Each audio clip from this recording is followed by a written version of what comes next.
Now that you guys have learned how to convert between grams, moles, molecules, atoms, and formula units, what we're now going to do is learn how to actually create these formulas that you guys have been writing, the formulas for these compounds. So how exactly did scientists figure out these formulas for these compounds? And they did so experimentally. And so there are two different terms that you need to learn in order to be able to talk about these formulas. The first one is empirical formula. So the empirical formula is the lowest whole number ratio of atoms in a compound. And so we'll look at some examples in just 1 second. While that's the empirical formula, the molecular formula is actually what you've already been working with. It's the actual formula of a compound. So if we look at this example here, if you look at C2H2, the question asks you to identify any empirical formulas. Well, C2H2 is not the lowest whole number ratio, and therefore it is not the empirical formula. It is a molecular formula. C2H4 again is not the lowest whole number ratio because you can simplify that to CH2. So that would not be an empirical formula. C2H6 can be reduced to CH3, so again, not an empirical formula. C2H3O2, we can't actually reduce that, so that would be an empirical formula. And then finally, C4H6O4 can be reduced to C2H3O2 by dividing by 2, and therefore it's not an empirical formula, it's a molecular formula. So how exactly do I get the empirical formula? How can I create, for example, C2H3O2? Well, you would do so experimentally. So if you were to take 2.5 gram sample of a compound and you were to discover that 0.900 grams of it is calcium and 1.60 grams of it is chlorine, you can actually determine the empirical formula. So what we're going to do, the subscripts for all of these molecules, they are actually the number of moles. So all we need to do is the following. We're going to take the number of grams of each of these elements, so calcium to start with, and we're going to convert it to moles. So I'm going to crisscross swoosh. I'm going to put grams on bottom and moles up top. Okay, I'm going to put the molar mass of calcium on bottom and 1 on top for moles. Okay, so I'm going to divide, and what I get is 0.0224456 moles. Awesome. I'm going to do the exact same thing now for chlorine. So if I start with 1.60 grams of chlorine, crisscross swish, grams on bottom, moles up top, okay? I'm going to put the molar mass of chlorine on bottom, which is 35.453, and then 1 in front of moles, and what I get when I divide is 0.04513 moles. So the formula would look like this. It would be calcium with a subscript 0.022456, chlorine with a subscript 0.04513. Now, that's not actually what you see when you look at a formula. You don't have tiny numbers like that. Well, what we have to keep in mind is that we can actually reduce this. And so what you're going to do now, your final step, is you are going to divide by your smallest number of moles, which in this case is going to be the 0.022. So I'm going to divide both of these by 0.022456.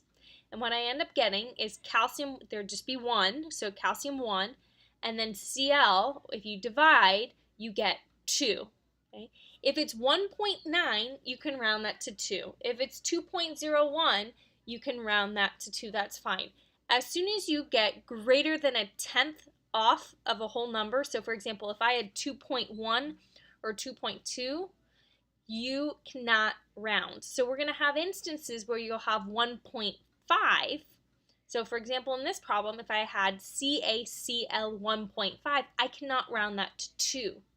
So what you need to do in that case is take both of those subscripts, the 1, the implied 1, and the 1.5, and multiply them by 2. So you would get 2 for the subscript for calcium and 3 for the subscript for chlorine. But in this case, it actually worked out nicely. You got almost exactly 2, and so there is your empirical formula, CaCl2.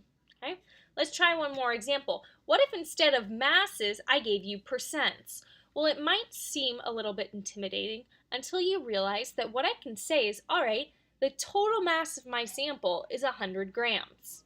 If the total mass of my sample were 100 grams, then I would have 79.8 grams of carbon and 20.2 grams of hydrogen. So that's exactly what I'm going to do. And then it's the exact same thing as the previous problem. So I'm going to go from grams of carbon into moles of carbon by dividing by the molar mass of carbon, and I get 6.6439 moles. Then I'm going to take 20.2 grams of hydrogen, same thing, use the molar mass of hydrogen, and I get 20.03968 moles. Okay, I'm going to write this as C subscript 6.6439, H subscript 20.03968. My last step, again, is to divide by my smallest number of moles, which is 6.6439. And what I get is C, 1, but I'm not going to put the 1, H, 3. And I'm done, because the value that I got by dividing the 20 by the 6 was extremely close to 3. I think it was like 2.99 or 3.01, so I could round it to 3. Okay? So that's how to find the empirical formula. Well, here's the problem.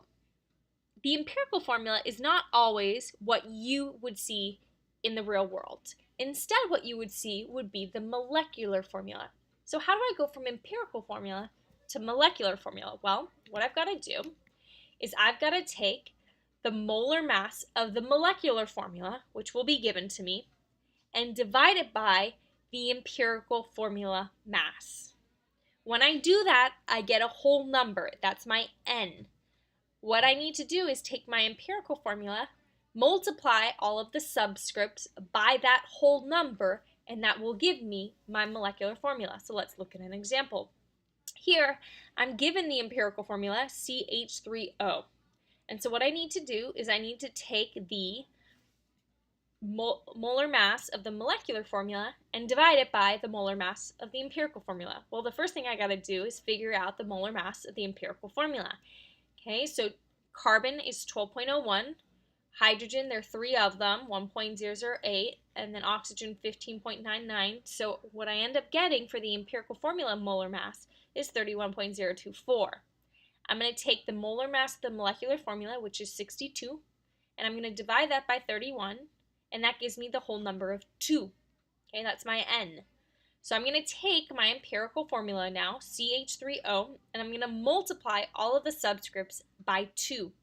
So for carbon, the subscript's 1, so it's going to be C2, H will be 6, and O will be 2. And that is how you go from your empirical formula to your molecular formula. So now you know how to experimentally determine your empirical formula. And from your empirical formula, as long as you have the molar mass of the molecular formula, you can figure out what the formula for the molecular formula is.